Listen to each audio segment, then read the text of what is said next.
Hi, home searchers! Naghahanap ka ba ng farm resort or farmhouse? If yes, panoorin mo tong video na to up to the end para makita mo kung gaano kalaki yung farm sa likod ng bahay na to at ganong kadaming puno. Pero ngayon, pupunta tayo dun sa labas para makita nyo na ang ganda rin ng location ng property na to. Kaya let's go!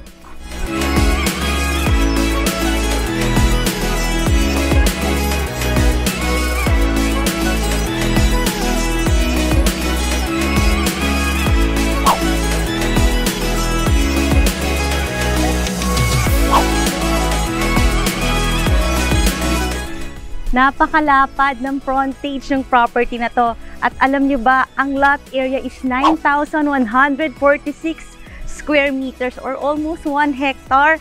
At ang orientation dito is facing east. Kita nyo naman, two-way barangay road. So nakita nyo yung unang gate, eto naman yung isang gate, dito na tayo papasok. Pero ang lapad talaga ng kalsada dito. Now, let's go to your future house. Pwede mo tong gawing ecotourism park kasi may bahay, may farm.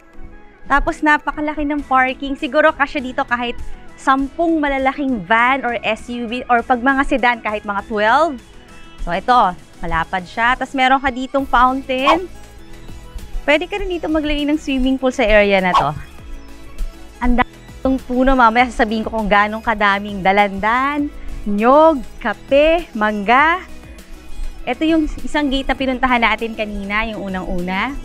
Ito naman covered carport. Meron ka ditong, pwede dito 4 or 2 malalaking SUV. Tapos dito meron kang gazebo. Ayan, meron tayo ditong gazebo. Kaya kung gusto mo ng alfresco dining, pwedeng-pwede rito. At talaga naghanda si Madam, may mga foods tayo dito. At syempre sa mga home searchers natin dyan na nakakaranas ng matinding hair fall or hair loss, share ko sa inyo itong ginagamit kong Fountain of Youth shampoo, conditioner, and hairspray para lumago, kumapal ang iyong buhok. Ito na lang yung gamitin mo. Lalo na itong leave-on kasi syempre pag i-spray mo, mag-stay dyan yung ingredients. Very effective to sa akin kaya ang kapal na at ang haba ng hair ko. At kung gusto mo itong matry, check mo lang sa lazada.com.ph/evaagetest or sa shopee.ph/evaagetest. At ngayon, pasok na tayo dito sa ating future house. Let's go! Pero bago tayo makarating sa iyong main house, may nakita ko magandang spot dito na may mga puno din. Meron dong upuan. So malaki pa tong area na to. Pwede mo pa siyang mas pagandahin. Dito tayo. Let's go! May nakapark dito na sasakyan. Hyundai, halos bago pa. For sale din to. Ilalagay ko na lang sa description box kung magkano kasi baka like mo siya. Tapos may access dito papunta dun sa guest house or guest room. Tapos meron daw access papunta naman sa living area. Doon na tayo. Let's go. Meron ka ditong storage. Ang laki! Pwede pang gawing bedroom. Sa malaki siya. Pwede siyang gawing helper's room or driver's room kasi malaki talaga. Tapos ito nga yung sinasabi kong staircase papunta dun sa living area. Dahil 3 levels itong house na to. Ito, ang ganda rin ng garden dito. Talagang nakalip siya. May mga plants ka rito. May mga display. Ito, nakita ko meron ditong balcony. Aakit na tayo. Let's go here.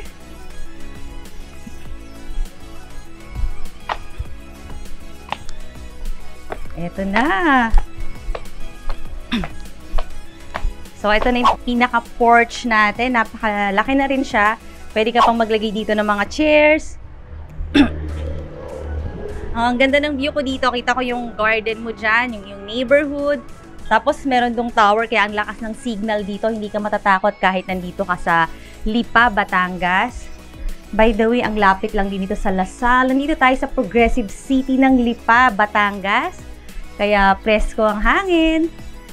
At eto na nga yung ating double door. Siyempre, bago ko ipakita ang iyong future house, request ko naman na i-click mo na yung subscribe button ng ating channel na Home Search Philippines para updated ka lagi sa mga videos na magagandang bahay. Now, let's go in.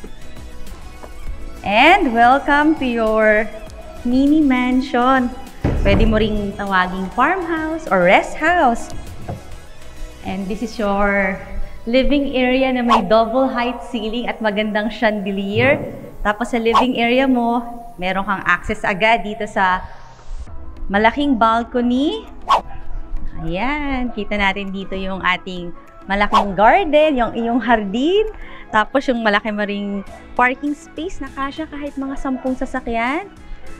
Ito siya. Pwede tayong maglagay dito ng mga chairs. Pero pasok muna tayo dito sa loob.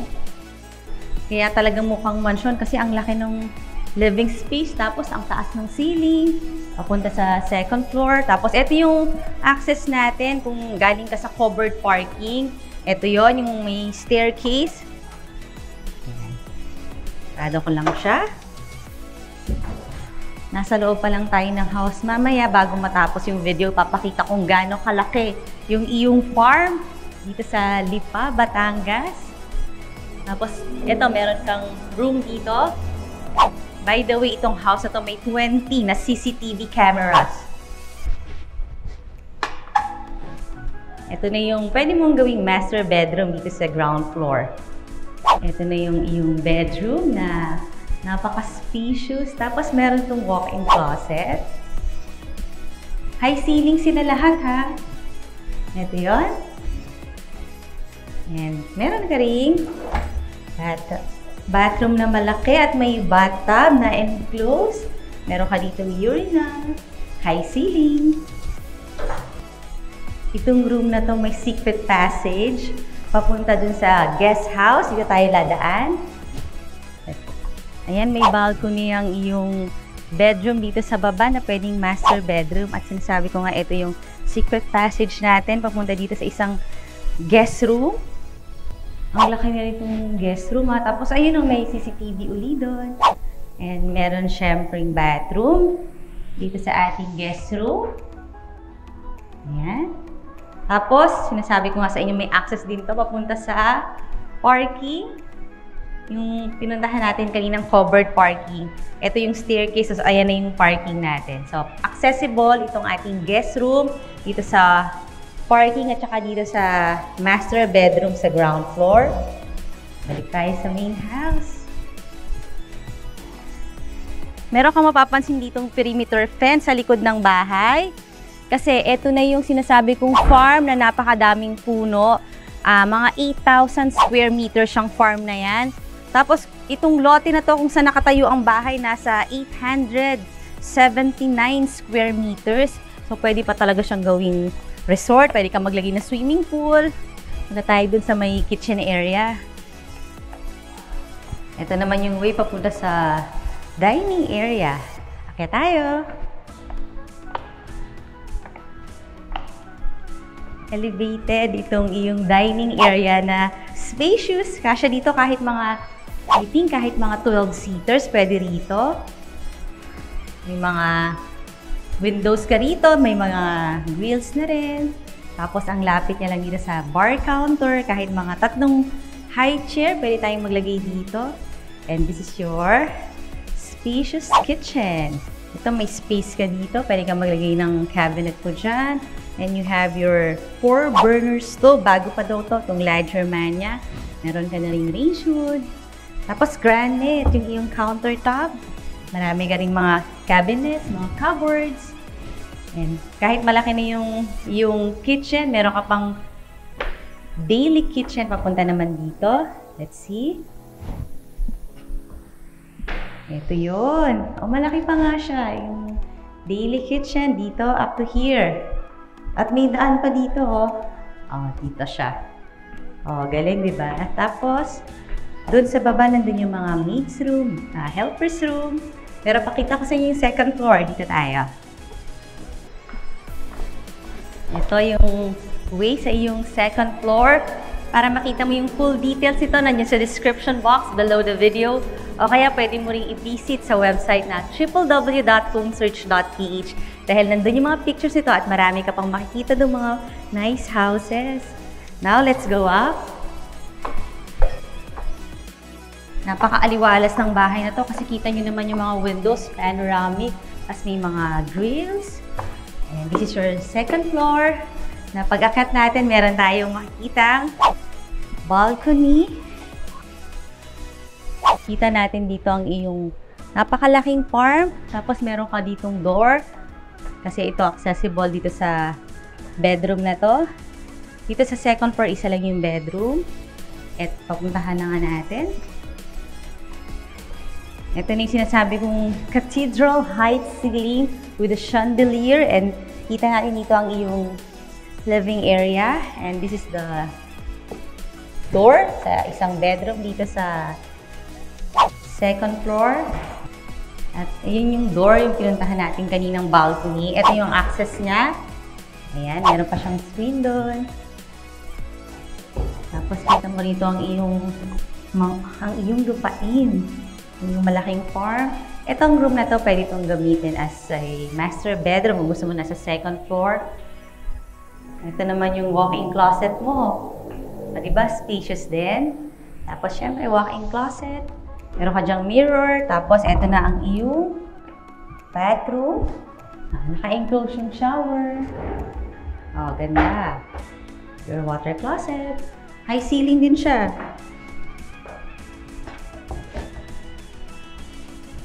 Ang next naman natin ang iyong farm dun sa likod ng house na to. At dito tayo lalabas para mas madali mong ma-recall. Let's go na! Ang nice din ng facade ng bahay, no? Contemporary Mediterranean yung style niya. Ito yung additional parking. Papunta tayo dito. Dun sa baba, kanina meron tayong hagdan dun sa kitchen.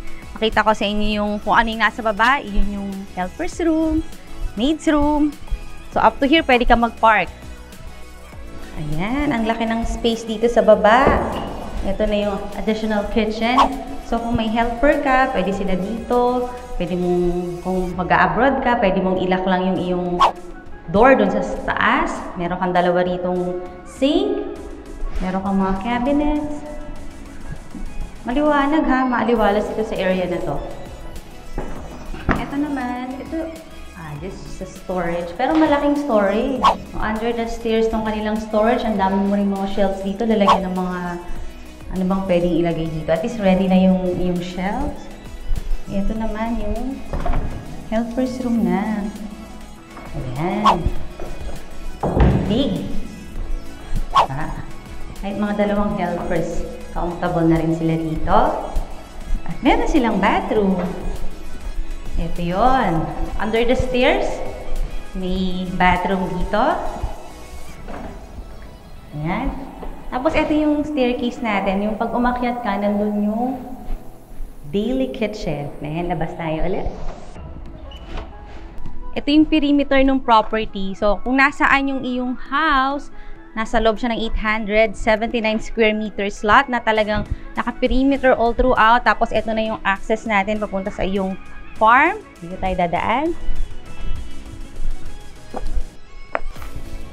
Ito na ang farm mo na napakalaki. Ako hindi ko kayang lakarin to kasi hanggang dulo to eh. Tapos iyon yung bahay. Yung price nito reasonable, nandyan sa description box below the video. At since maraming puno dito, meron akong kodigo para masabi ko sa inyo kung gaano bang kadaming mga puno at anong mga klase ng puno meron dito.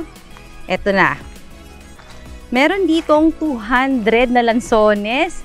Asan ba yung itsura ng lansones? Yung mga plantito dyan or plantita, tulungan nyo akong i-identify yung mga puno. Meron ditong 200 na dalandan, 100 na rambutan, meron din ditong 200 na kape. Tapos may mangga, may mga saging, may 100 na nyog. So bigla kang naging ano, diba? Hasyendero. Up to there pa yung property. Meron ding bayabas, may duhat, may chiko, may chesa, may suha, may guyabano. Ito yung bayabas. Actually, hindi pa kasi siyang panahon ngayon ng mga fruits eh. Pero pag nag-ano yan, yung talagang season niya na, napakadaming bunga nito ng mga suha, mga duhat. Ayan, samahan nyo ako. Ito ano daw to? Ano ba to? Kape. Yung mga yung iniinom natin, ito yun. Dito tayo sa medyo maaliwalas na part. Kasi dito sa part na to, konti lang yung puno. Pero doon ang daming puno. Tapos naka-perimeter fence din yung buong property. So, total of 9,146 square meters yung buong property. Siyempre, clean title. So, sasamahan niyo pa ba ako hanggang doon or ako na lang? Home searchers, kung interested ka sa property na to, pwede mo na akong tawagan. Nandyan lang yung number ko sa description box. Meanwhile, request ko naman na click mo na yung subscribe button here. Ito yung mga latest videos at ito na yung mga similar videos. And thank you very much for watching!